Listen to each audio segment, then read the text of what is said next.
Hi, everybody. Nick here again with Tactically Custom, doing another after-class review, ACR. I got the guys from Front Sight Solutions, Gary and Ernie, with me. We're going to talk about the dynamics of defensive shooting, level 1, and kind of the class that we had a couple weeks ago and everything like that. So, Gary, why don't you take it off? Tell me a little bit about yourself. All right, well, thank you. So great to be here. I'm Gary Urban. I'm one of the owners of Front Sight Solutions, one of the lead instructors. I'm an old Marine Corps vet, old recon Marine vet, firefighter by trade. Been doing this for I've been working in the gun industry for most of my adult life, but been teaching for about the last 10 or 12 years and the last 7 years as one of the owners of Front Sight Solutions. The rest of my stuff is in my bio on the website, man. Just a forever student and trying to pass along what I've got and leave our students a little better than we found them. All right. And Ernie, what about you? I'm just a guy who likes to train a lot. Ernie Velez, the other owner of Front Sight Solutions. I've been teaching for quite a while. Also a Marine Corps vet. Spent some time, downrange, and it's just something I enjoy, man. I enjoy being time on the range and teaching and learning. I definitely consider myself a forever student, especially more now lately than prior. I've been taking as many classes as possible the last couple of years. So, yeah, it's just me, man. And there's tons of information online. I don't talk much about me. Very humble, very humble. So tell me a little bit about Front Sight. I know I hooked up with you guys last year, kind of accidentally stumbled upon you guys, but give me a little background about Front Sight. Why did you guys start it up? Kind of what was the whole thought process? What's your mission? So Sean Harrison, who's our third partner, who's not here with us right now, he and I were the original founders of Front Sight Solutions. Kind of started by chance, man. We had some property that became available to us out here, kind of in the area where our range is now, on some different property, and we started doing some training, just the two of us, and then we brought in a couple of friends, and that morphed into a couple of more friends of friends, and the suggestion was made, hey, you guys seem to have a knack for this. We should do more of it, and we started doing more of it. We realized we enjoyed it. We had a little bit of a following going. So we said, you know what, let's pull the trigger on this and see what we can do. And so we went and got all of our, our NRA credentials we needed to get. We got our insurance. We did the whole deal that way. And we just started doing more classes and putting curriculum together. We kind of figured that, I didn't like I don't want to bash the NRA. The NRA is a great, lobbying organization, I guess. Not going down that political rabbit hole, but we thought we could do it better. We had some ideas about how people should train if they're going to carry a weapon every day, and we kind of put it together from a defensive standpoint instead of a marksmanship standpoint. And here we are. That's kind of where that's exactly how it started. Now, of course, the last 7 years we've all gone out and taken a lot of other classes. We've had the opportunity to have a lot of really solid instructors come through our gate at our range. Now we're training in different parts of the country, traveling to other people's ranges. So, yeah, it's been an excellent ride, man, and it's still going strong. So then we brought Ernie, and I'll let Ernie talk about how he joined us. Yeah, just they were fairly new, and I've been teaching in other places, and I was working closely with another company as one of their lead instructors, and I came across one of the classes at Front Sight, and I was like, "Wow, you know what? I'll go take a class over there." So I did. I ended up signing up for a class, and it was funny because I ended up running into they had a guest instructor that time, and I knew him right off the bat, but I didn't know he was going to be there. So it was just instant connection, and then meeting Gary and Sean. I never mentioned I was a Marine. It's never really about me. I don't like to talk much about me. And in the beginning of classes, we kind of give a little brief of, your shooting background, where you're from, what you're looking to get out of class. And I I was just there to learn. And shortly afterwards, they saw my license plate. They're like, "Who's that Marine over there? And who owns that truck?" And that was me. And then I got hell for it because I never mentioned it. But and then from that point on, man, we just we hit it off, man. We became very good friends, and then I brought into the business, and the rest is what it is today. It's Yeah, front and side history, man. Yeah, I've talked it's about been you a good guys time. on a couple other of the streams and stuff like that. And one of the things that I like about Front Sight is you get a lot for your money with Front Sight. I've trained elsewhere as well and things of that nature. And we've talked about this before. The different curriculum that you guys have, and I know you're adding to it, which we'll get into a little later, is ever expanding, and it's at a very affordable price, even with the way ammo is right now. So kind of just capping over dynamics of defensive shooting level 1. I always want to call it pistol because it's primarily a pistol class. What, where did that come about? Where was that curriculum kind of started? Where's the thought process in that? So this is the curriculum that brought us to the dance, man. I mean, this is what started it all. And we it's changed names a couple of times in the last 7 years or so. And the curriculum has certainly been updated a ton. You wouldn't recognize it from the initial class we did, but Sean and I early on identified that, hey, concealed carry is a thing in Illinois now. A bunch of guys were doing, and still are doing concealed carry classes, and we're pumping out all these carriers, but nobody was really doing this 7 years ago now, not current, but nobody was really doing a good defensive. I shouldn't say that. This area. Locally, there wasn't anybody doing defensive training. You'd have to catch an instructor as he came through the area, or you'd have to travel somewhere. And we saw a market for, we can do concealed carry, sure, but why don't we give these guys the stuff they really need to have to survive a gunfight? And so that's kind of what we did. We put together a curriculum that dealt with solid marksmanship fundamentals, being able to shoot your pistol to start, presentation from the holster, coming out of the holster, being able to engage single targets, multiple targets. And then we introduce in level 1, we introduce a little bit of movement to that, getting off the X. And that's it. Now it's developed. The objectives are pretty much stayed the same, but how we achieve those objectives has changed a lot in the last 2 or 3 years, especially. Yeah, and I don't know if we mentioned it. Front Sight's down in Illinois, Hinckley, Illinois. So definitely, I'm coming from Wisconsin, and I even last year I was driving there. God, it felt like every other weekend for a while there. So it's not a bad drive whatsoever, and it's kind of you have you like you said, you're kind of set up range. That's how I fell on Tom. I found you guys, I should say, as I was searching, and you're absolutely right, Gary. You would always have to try to get an instructor as they were traveling through town, where you guys are there all the time. So that's the beauty of it. I consider you guys, you're my home range. You're my guys. So, and even you have other instructors come and visit the range, which is nice to get a little bit exposure that way. But that is your range, which is it's good to have that home base, if you will. And now you're traveling. Gary's going down to Alabama doing some classes, which is nice. Get some exposure that way. Yeah, so we're hoping to have for next winter. I'm hoping to have it set up down there where we'll have some lodging figured out, and December, January, February, first week or so of March, we'll be running classes down there year round. But I'm hoping to have that up and running so that come wintertime, guys will be able to take a long weekend, shoot down there for a weekend class or a single day class on a weekend.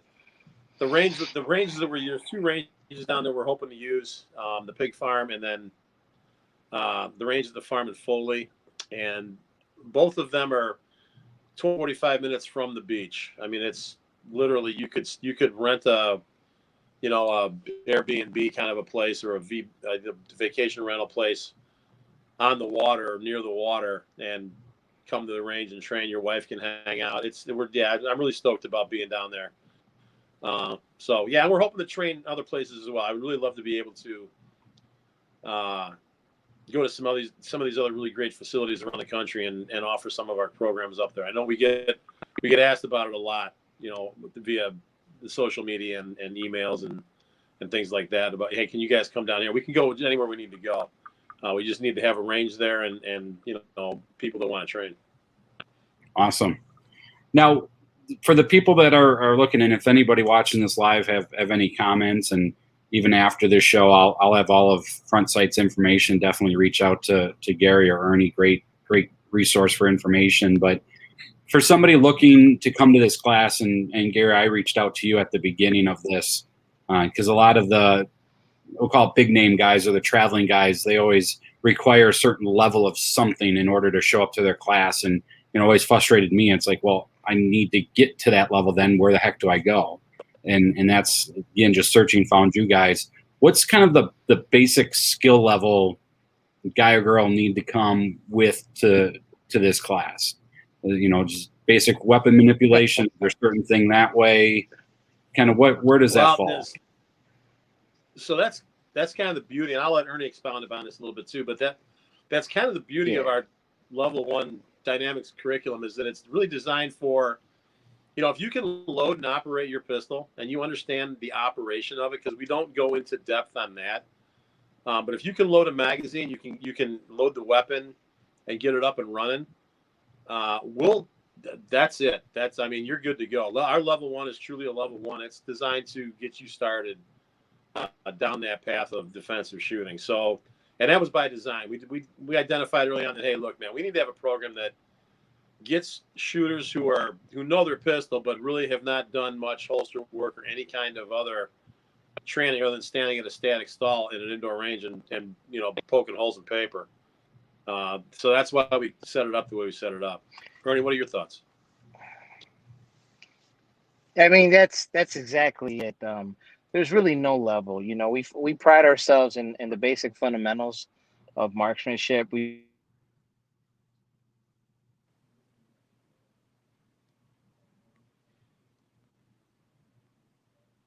Did I just lose Ernie? I think we lost Ernie there. Keeping it simple, and starting off with the new shooter, man. The person that just bought the gun last week, looking to take a class, and come on, man. That's what Front Sight's for. Just come on down, take a class. There's nothing to be intimidated about. I like to tell people, especially in the beginning of classes, I'm all about informing them that this is about them, not about the guy they're next to. So don't come to Front Sight worrying about the guy next to you, about you see, oh, this guy's got all this gear. Come with what you have, learn, and then figure out what you need. Yeah, that's one of the things that you guys, have said even at class repeatedly. I've taken level 1 multiple times now, not just once, and it's always the same thing. Just run what you got, and you always say stress. Don't worry about the guy running and gunning or shooting fast or whatever. You shoot whatever we're doing that drill at your pace to do it right and to get your hits. So it's always just work on you.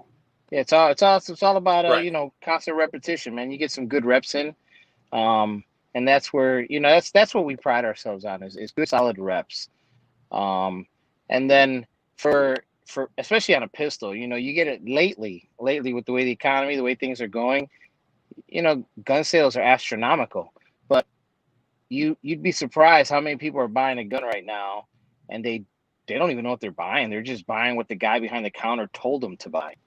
This is what you should have, or something they saw on TV because this person has it on TV. I want it.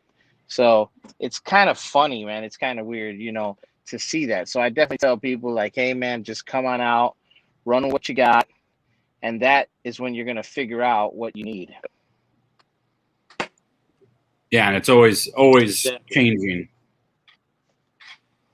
So now, so I'm about to drive here in a minute. I guess the family's now done because we just had this thing. So they're going to come in the car, but they'll be quiet. They'll be famous. So. All right. Go ahead, so that's the level. I'll make sure to keep them off. Go ahead, Gary. It's on you. That's our level 1 dynamics. Now we've got This year we're introducing a couple of new programs, our everyday care stuff. We're doing a combination combatives and close quarter type fighting class with Carrie, and so that's all on the website and on our events. Now, we ask that guys come with some kind of level 1 training, whether it's with us or somebody else. So those classes, our level 2 stuff, definitely we kind of try and get people to run through our level 1 or somebody else's, level 1. We certainly recognize that there's a lot of other trainers out there doing what we do that are very solid. And so, if you haven't trained with us before and you want to jump on a level 2, reach out to us and let us know where you've been. And everyone's welcome, man. Even, the level 2 programs just need to be, everyone just needs to have a kind of a starting point. Yeah. That's what I like about it. What, as far as somebody listening to this, what type of equipment? I mean, obviously I know you have it on the website, but, and we did kind of a little porch stream, after class. But as far as basic equipment, I mean, outside the waistband, holster, pistol, mags, just again the basic and necessities. So yeah, that's what to come to class would be a basic out of the waistband holster, at least a mag carrier that's going to carry 1, possibly 2 mags, and definitely a first aid kit. Everyone who has a gun that's taking a class should definitely have an IFAK, individual first aid kit, for themselves. So that, to me, that's eyes, ears, your PPE, your normal range gear, and that's it for gear.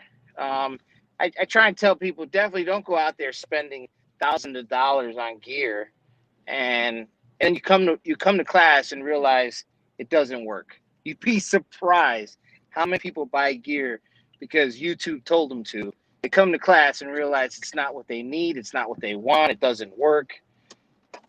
Basics. Come with the basics. Learn. Look at other people's gear. Try out other people. We're fans of that too. Myself and Gary. I mean, we probably have together collectively 50 different holsters people could try from. We definitely have what we run. Right. We run our Safari Lands, our ALS, or whatever. I don't know the acronyms. Gary does. I just wear it because it works. Yeah.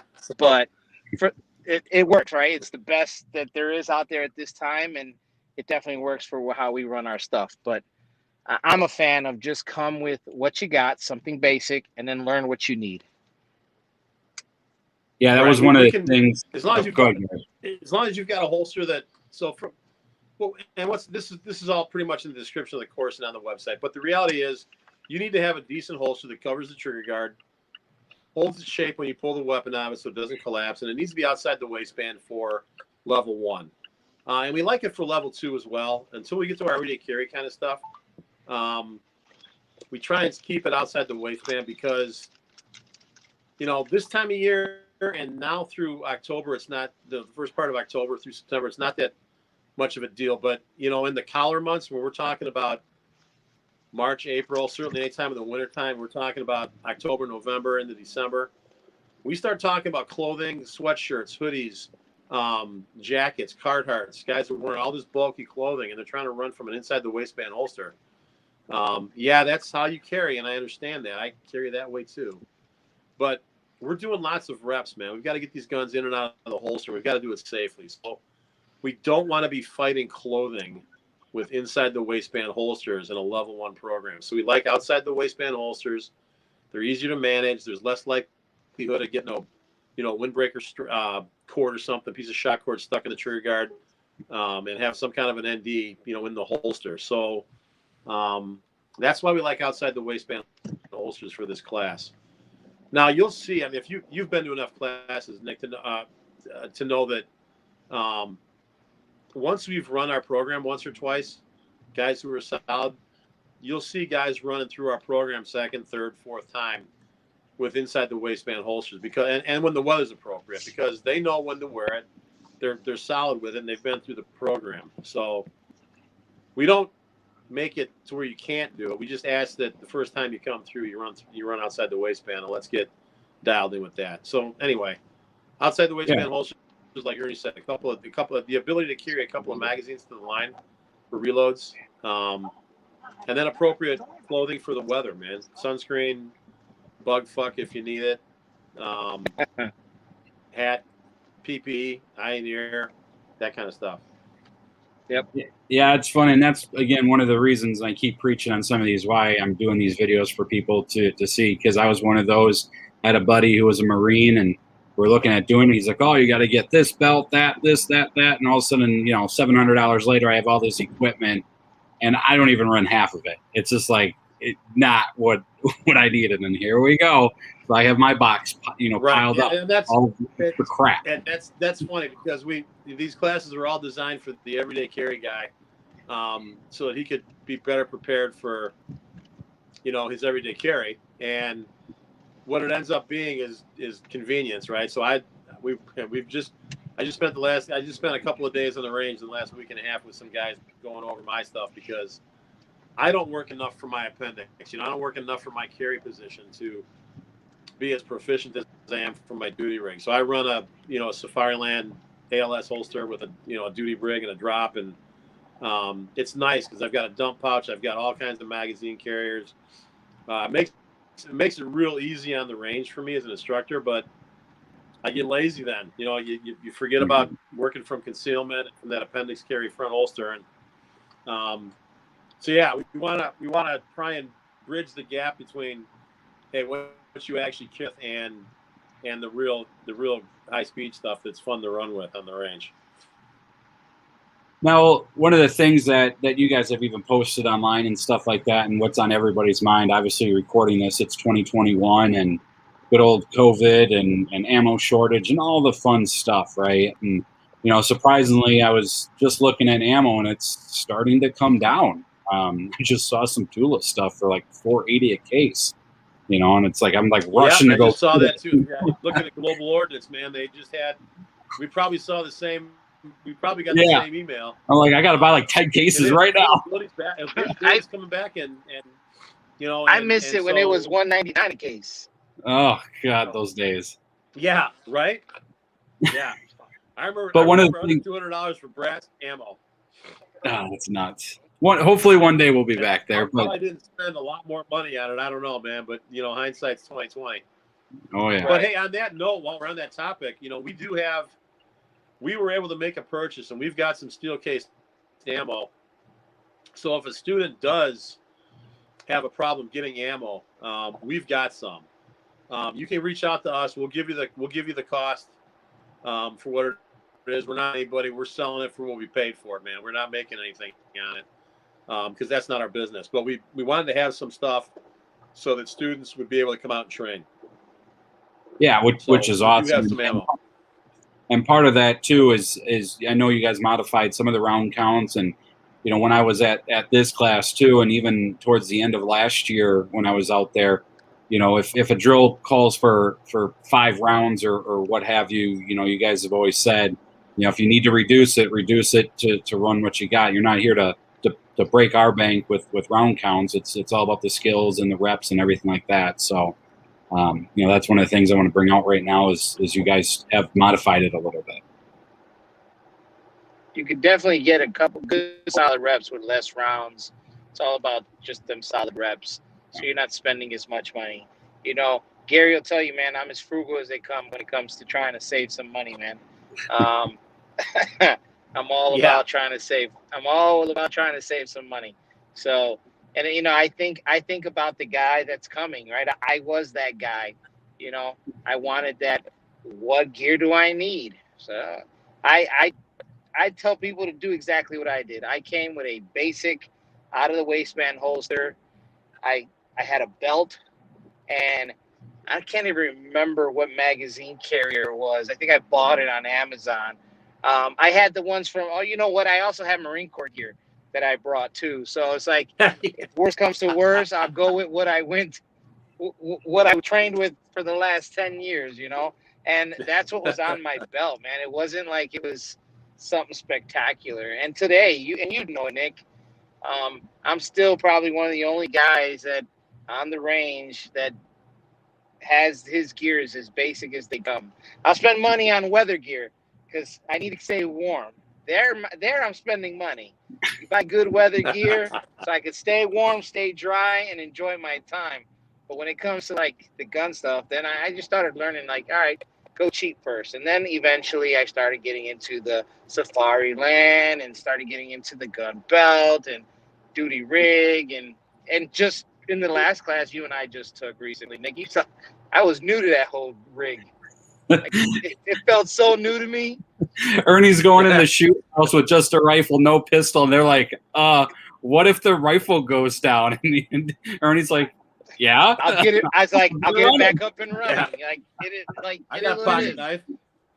Yeah. You know me. I got two. Oh, that's funny. We're going back caveman. I'll beat him with my rifle. Yeah. So one of the things that you guys do, so we did work on paper targets, target identification, things of that nature. One drill that I kind of liked, and I started using a red dot this year. So in the world of red dot is so much simpler than iron sights. But we played Chase the Hole, which was a pretty cool one. Then we go to again the different target identification. Then we did. Another nice thing is shoot steel. Steel never lies. Right. So we did some Right. drills that way. And then, like you said, Gary kind of did some movement. So why don't you touch base and just talk to me about a couple of the drills you like, or give me like 2 of them or 3 of them, kind of some of the drills, kind of a basic overview of them. Sure. So I can talk about my favorite drill. My favorite drill is Chase the Hole. All right, Gary, the rest is on you. Yeah. Well, thanks. So yeah, Chase the Hole is a great slow it down drill. We like to stagger our drills and go slow and fast. Let guys burn it down a little bit on a bigger target and then slow it back down, and let's put a couple precision shots on the target and make sure we can still do that. The difference between sight focused and target focused for the guys who are shooting iron sights anyway.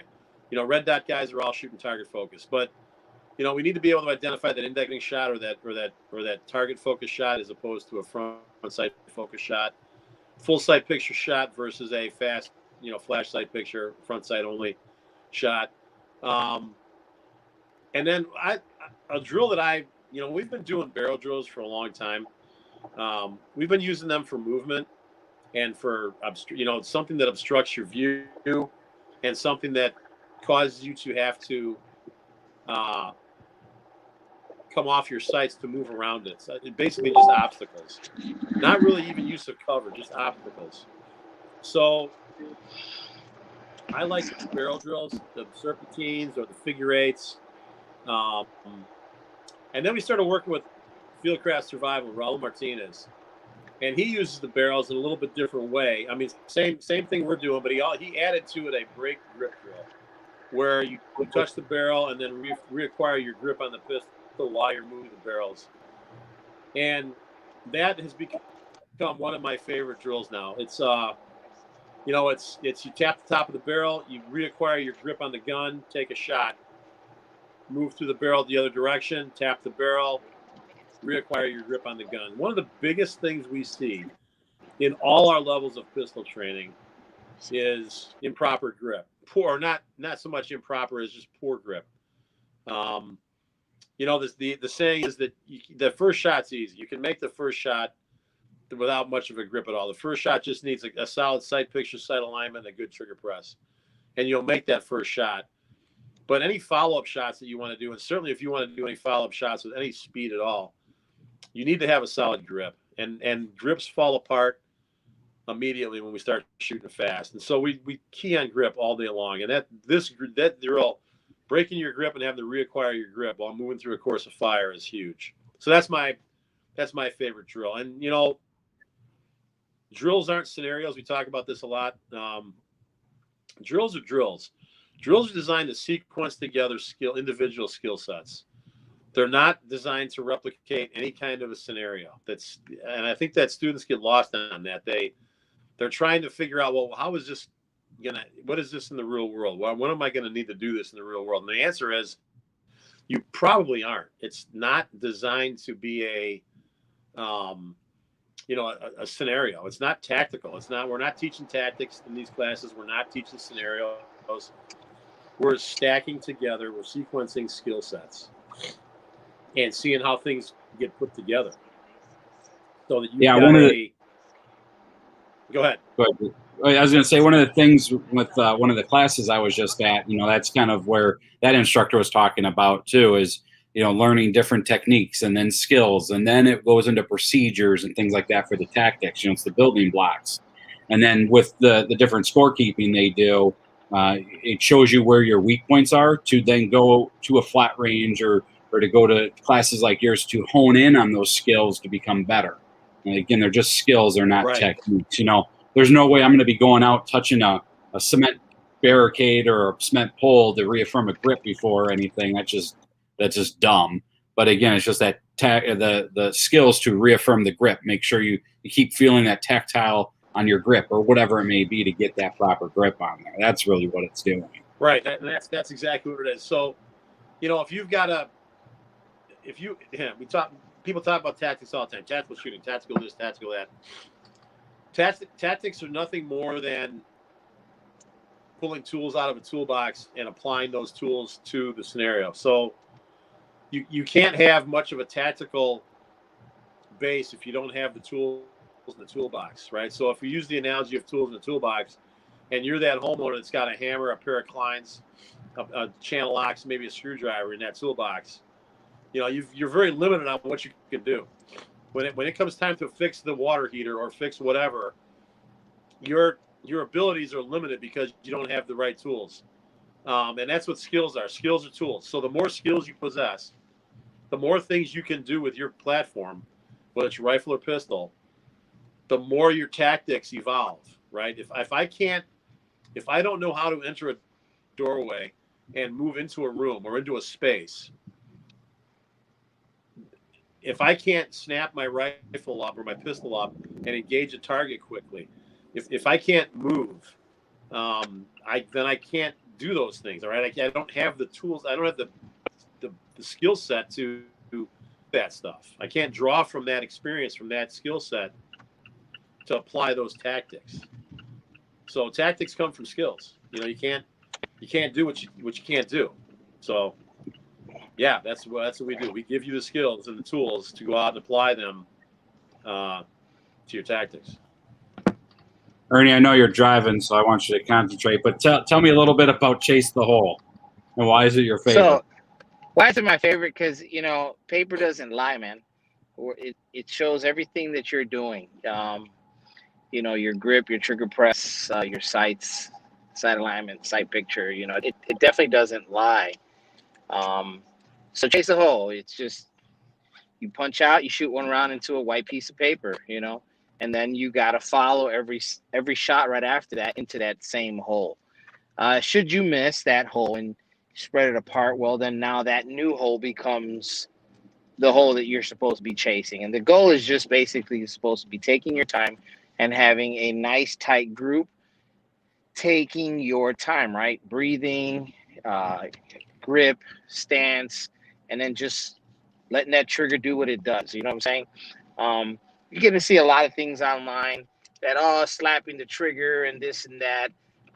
I've seen drills, some friends of ours that we've trained with, actually, Nick, they do this great drill where they stick this like a broomstick into the trigger guard, and he slaps that thing all day long, but his partner's holding on to the gun and all his shots are going straight in. So it's not so much as just that, it's just taking your time, right? And that's why I like Chase the Hole. Chase the Hole shows you it's humbling. It's a humbling experience to be able to sit there, breathe, and have your shots follow each shot back to back to back to back. That's the only reason why I like it, man. It's just a humbling drill because you get a lot of guys that'll come on. They just want to go fast.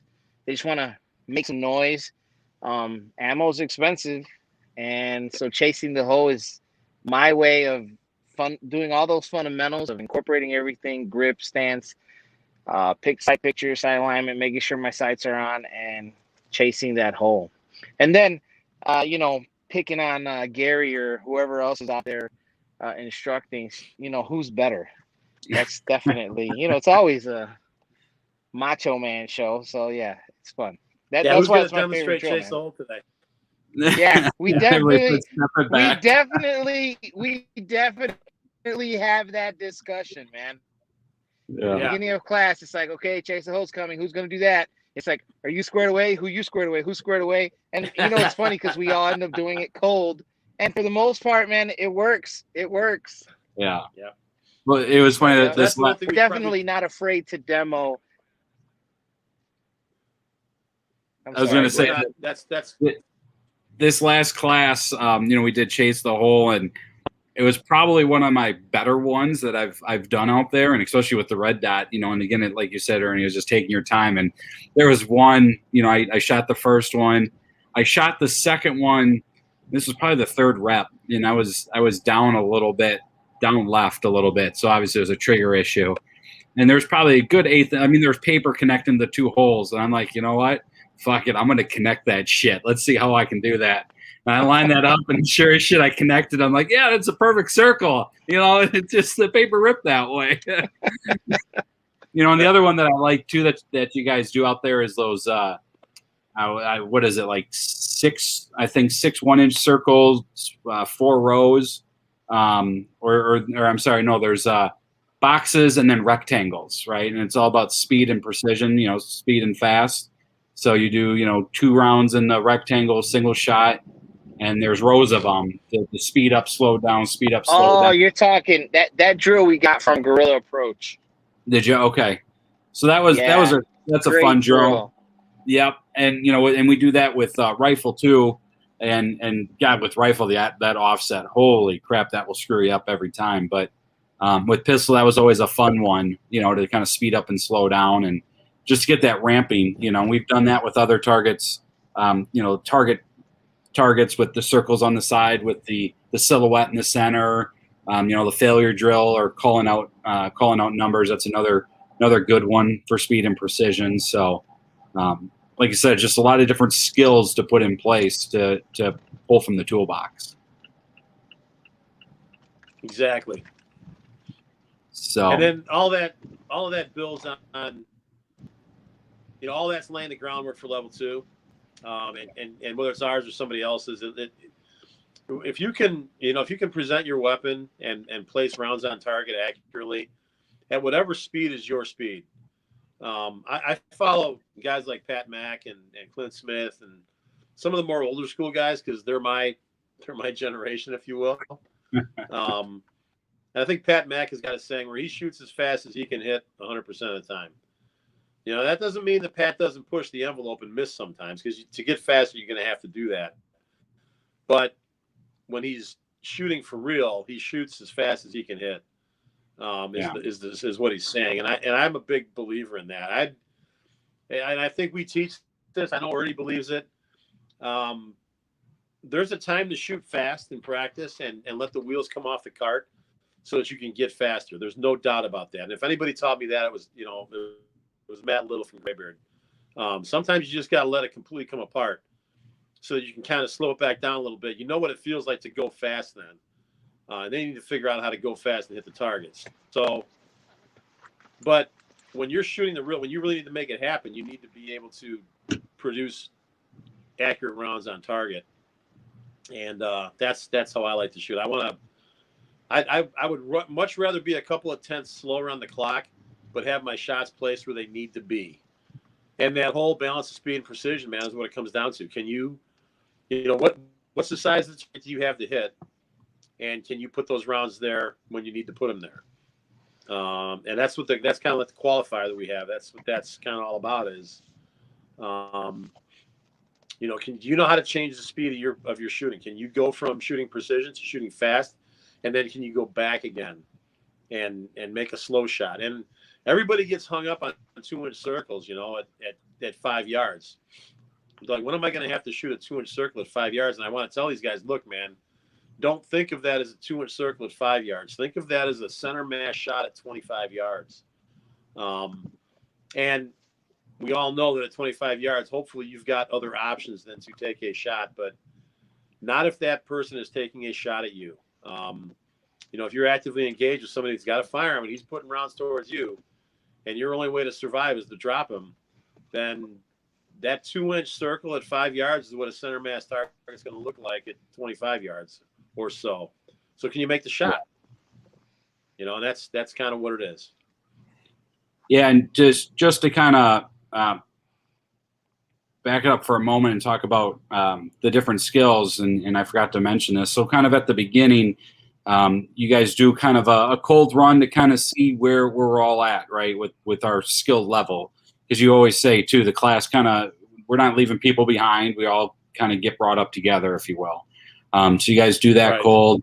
We do some of the drills at the beginning are all from a low ready position, if you will, outside the holster. Then you guys take us through as far as how to draw from a holster.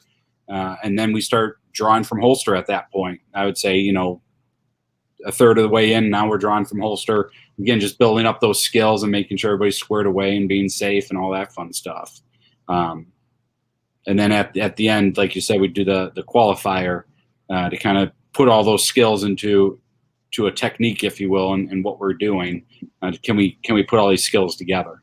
And I know you guys have that. I believe it's on Facebook where you're running the qualifier. I believe you put that up last year, if I'm not mistaken. How we do our qualifiers it's on our YouTube channel. Actually, it's a video on. It explains the whole thing, the whole process. It's got the target. It shows what we do, the different courses of fire. It's the same drill for rifle and pistol. It's just different yard lines. It's a 12-round course of fire. With 3 courses of fire, 12 rounds total. It's nothing crazy. The times are not difficult to achieve. It's not designed to be a earn a challenge coin kind of a thing. It's designed to measure the objectives of the level 1 program. Basically, do you have a pretty good handle on what we do in level 1, so that you can move on to level 2?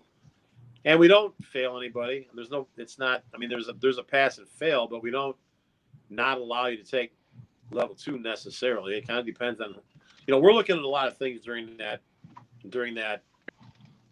qualifier. We're looking at how you hit the target, how fast you shoot. Certainly, we're looking at the benchmarks of the test, but we're also looking at how you handle your firearm. How do you present from the holster? How do you handle the firearm during reloads? How do you set your gun up for the next drill? How are you going back into the holster? All of that stuff is being looked at. I think everybody gets hung up on the speed and the am I hitting the target? But the reality is the instructor, we do this one-on-one, instructor to student. That's what they're looking at. They're looking at a lot of different things to size up. Hey, has this guy got the objectives down for this program, or is it probably a good idea for him to run it again?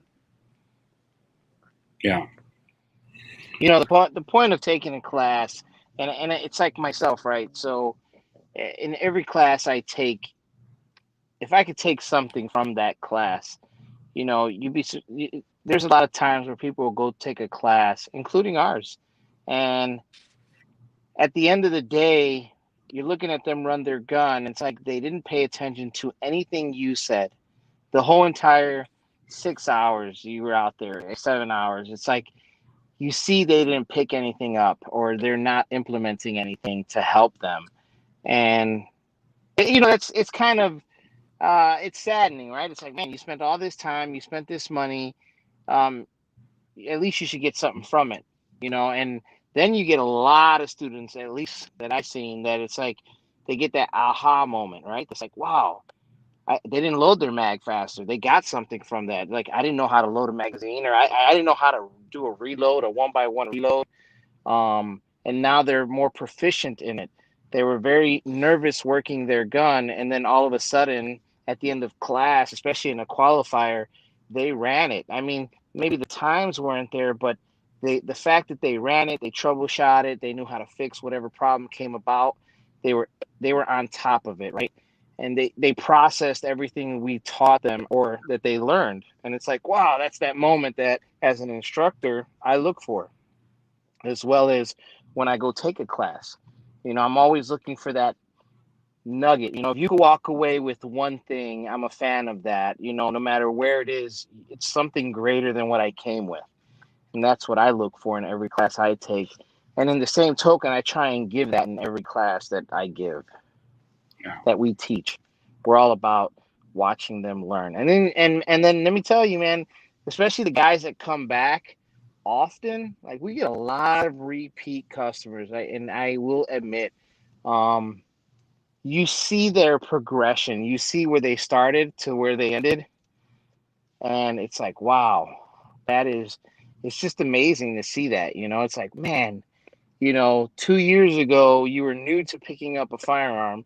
This is your first time ever picking it up, and then now all of a sudden, it's 3 years later, and they're, I mean, spot on. Their hits are there. Everything is there. It's just fantastic. It's fantastic to see that over the course of their classes, them taking classes, coming out, listening, incorporating everything into the class, and to see that it's all worked out for them.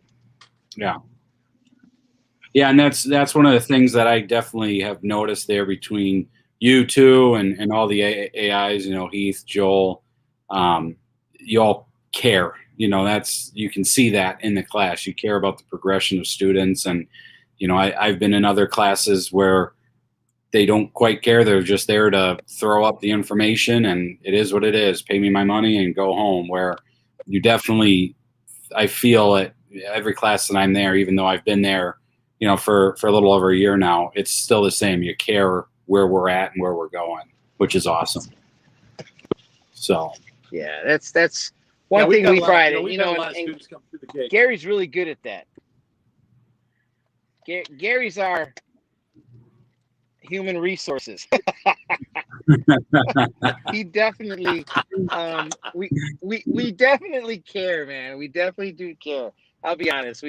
It's one thing that we talk about after every class. One of the greatest things that I could say that as a partner that I have there as my business partner is after every class we sit and we discuss everything we just went over. So there's not a, hey man, I got to go home, or hey man, I can't, I got something to do. Like we already know, like after every class, we sit down and we're going to discuss, even if it's 20 minutes, the pros, the cons, what we might have did wrong, what we needed to change, what we messed up on, and then talk about our students, right? Like, hey, did you notice this person progress here? I had these questions. This is how I handled this. Did you see that? Because, it's a big class. I got one instructor seeing one thing, another instructor seeing another. Our eyes can't be everywhere. So I'm definitely happy with the instructor to student ratio because we get to see more. And in seeing more, we talk about it more. And we definitely get to fix those things immediately versus waiting to the next class. Yeah. Right. Yep. I've watched this program. I've watched a couple of our programs, Rifle, Pistol, the programs that we've been doing for a long time. I've watched them go from the objectives that we've been able to cover when we first started to the objectives we're able to cover now.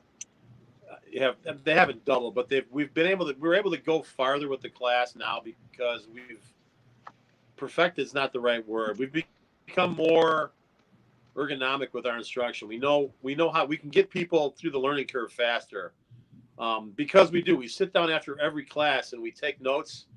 We have a drink and we talk about what was good and what was bad. And man, I tell you, we do the dynamics class at least once a month, if not sometimes twice a month, and Absolutely. just here, and then anywhere else you might do it. And so, we're able to sit down and say, hey, look, man, this one drill we're doing isn't doing what we thought it would do. We've got to figure out a better way to do this, and we adjust it. And so, I mean, if you've taken Nick, you're a good example of. I'm sure you've seen dynamics change a little bit just in the time that you've been taking it, right? Yeah. How many times have you taken it? 3 or 4 now? Probably 4, and probably 4 now, and so, definitely seen the change and different drills, and even how the info is presented, things like that, which is kind of cool. That's why we've changed how we demo stuff. We've changed how we explain stuff, and then you take the little micro adjustments class by class. So some classes have got, a little bit different dynamic in the student makeup as far as skill level. And we've got, the cool thing about it is now we've got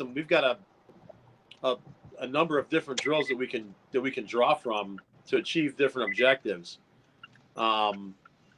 And so we know how to plug those things in, and that all comes from our instructors giving a shit and coming back after class and talking about it. And then, we do curriculum meetings a couple of times a year where we sit down and just we just tear everything down and start from scratch. I mean, let's break it all down again and build it back up and see where we end up.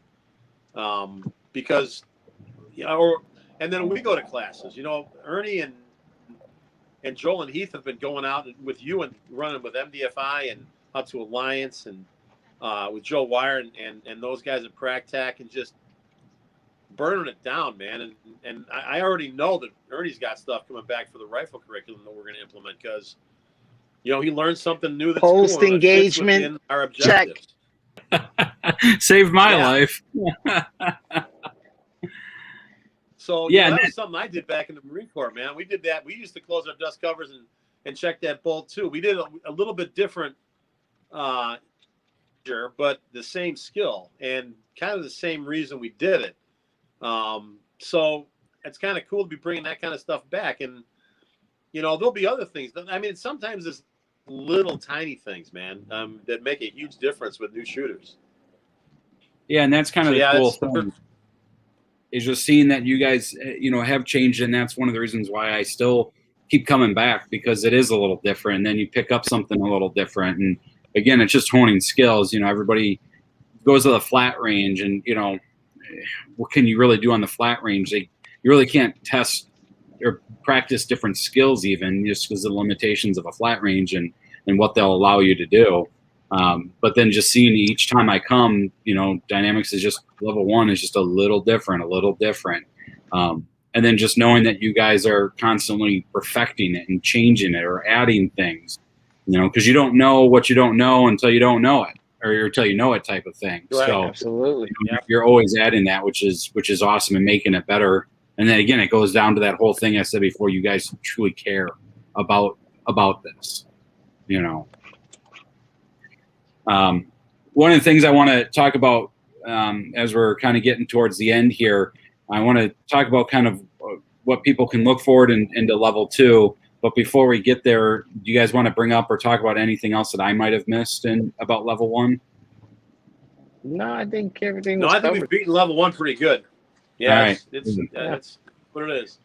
So after somebody takes level 1, we do the qualifier, then it's kind of like that what's next, right? They've come out a couple times for level 1. I want to do one of these on level 2 as well, but what's really the big step? Just a brief, what's the big jump? What does level 2 give in that tool bag, as you said before, Gary? When we talk about level 2 in pistol, the class starts off. So in level 1, we start off with a evaluation. It's not a qualifier; it's an evaluation. We kind of see where everybody's at. In level 2, we start with the qualifier target. We actually shoot the qualifier. We shoot it stone cold. The instructors shoot it. The students shoot it. And we get a baseline where everybody's at. Just hit. Some guys may have been like, especially if it was over the wintertime.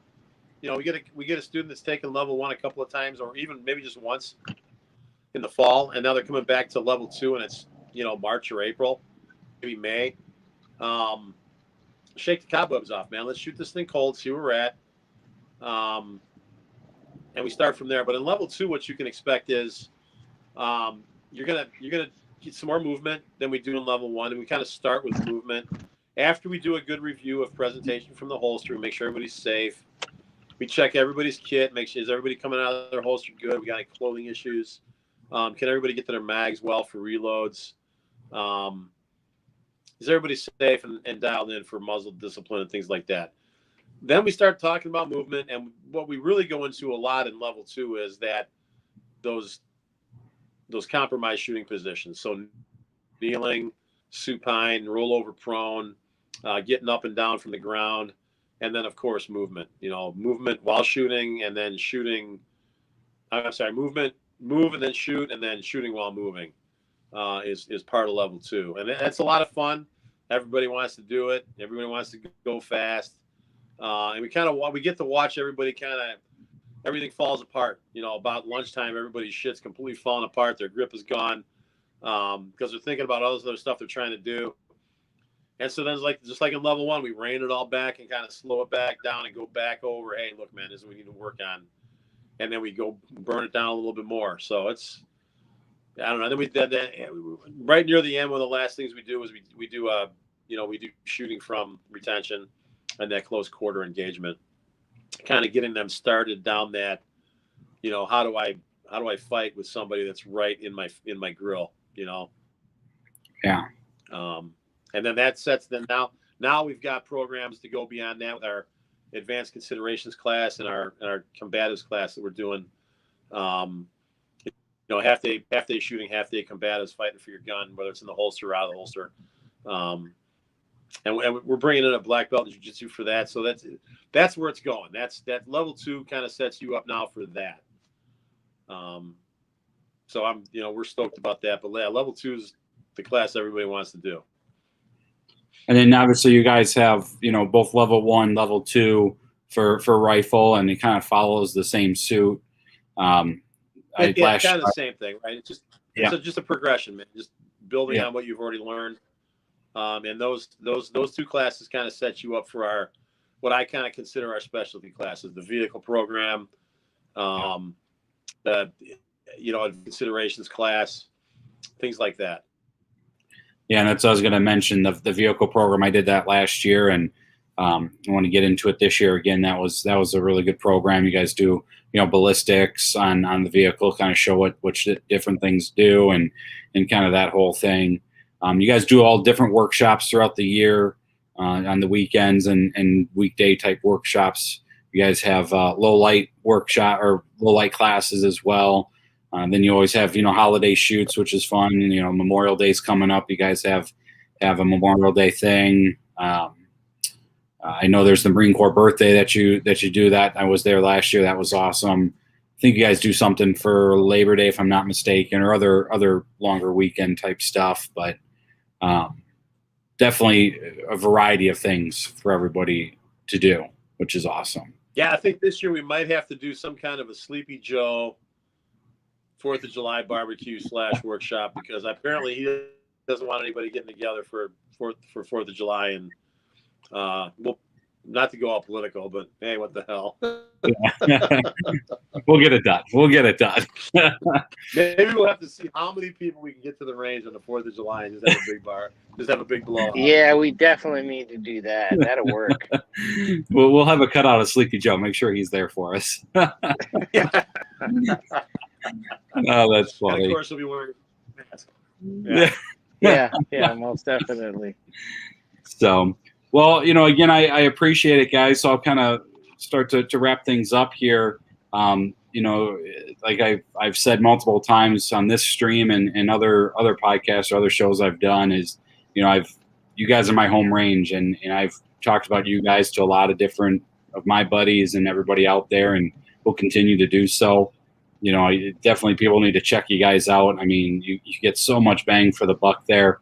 You learn a lot of different skills out there to progress on, kind of get that baseline, get out of the flat range, and get true, real skills that will help in your life. And now with you guys doing the EDC stuff and everything like that, it's just awesome.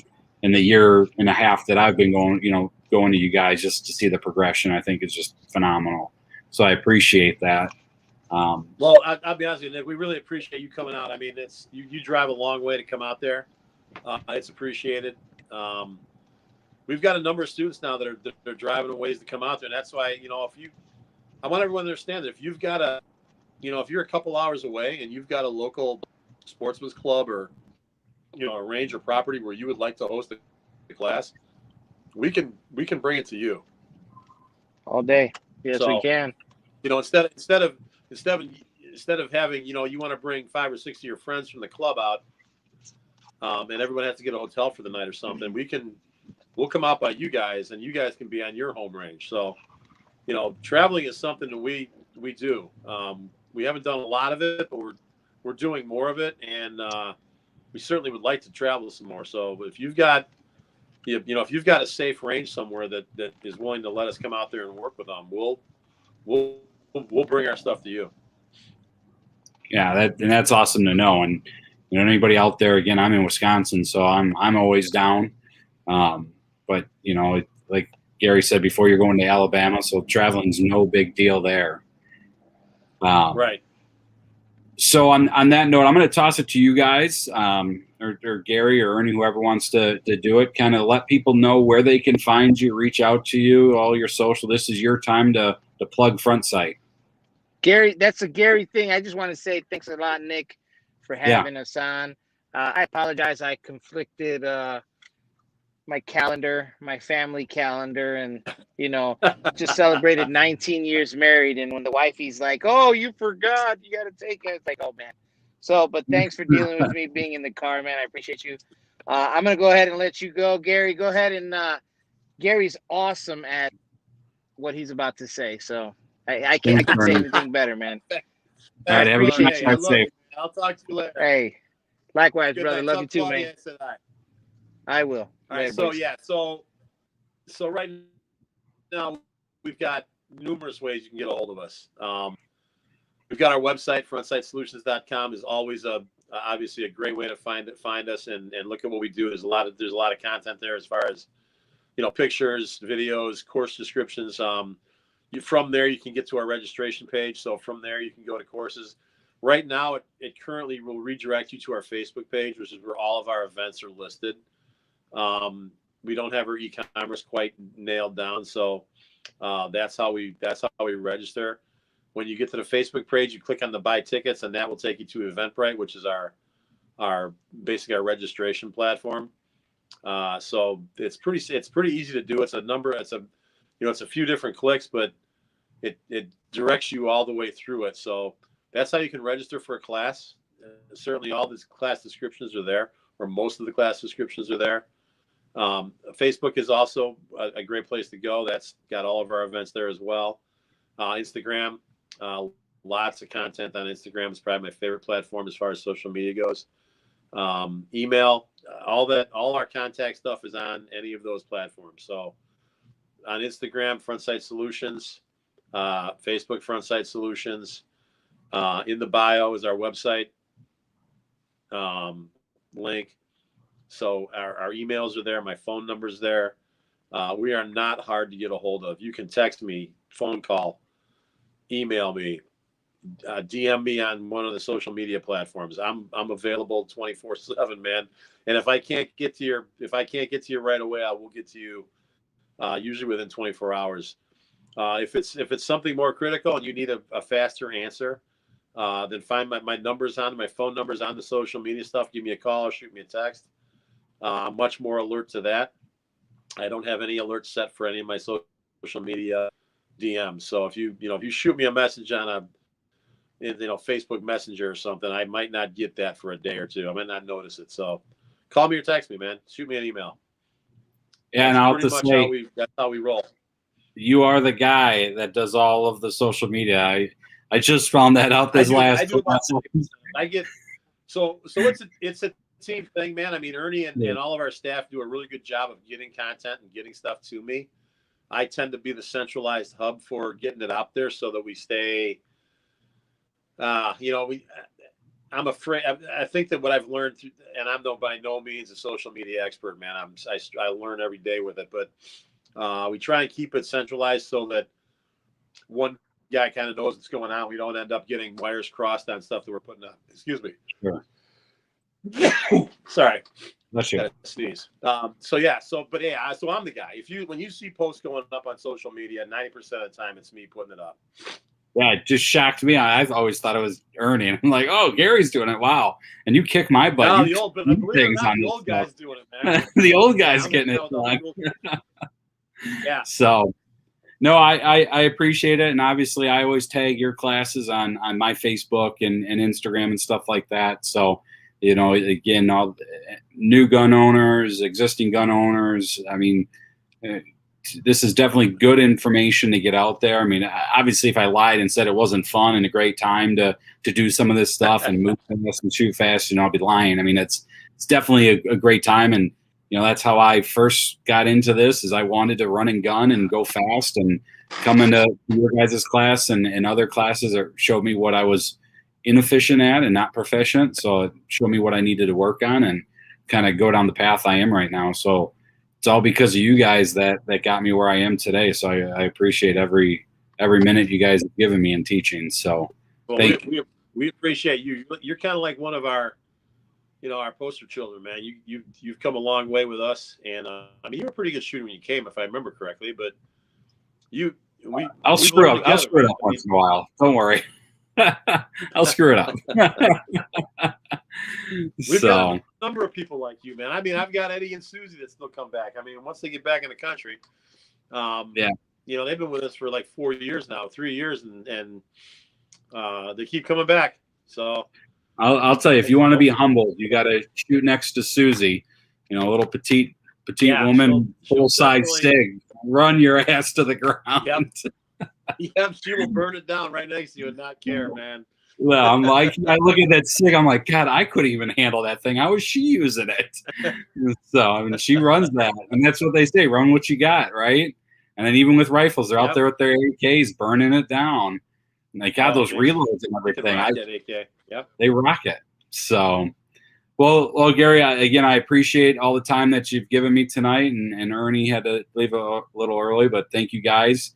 I'll definitely be around. We'll do more of these on other classes, and again, hopefully people can see this and see what you have to offer. Come and check them out down in Hinckley, or even again, like Gary said, if you have a range out there, a property, a club, whatever that's willing to host or allow them to be out there, worth every minute to have them out there and come to you. So check them out and reach out to them. Thanks awesome, for Gary. man.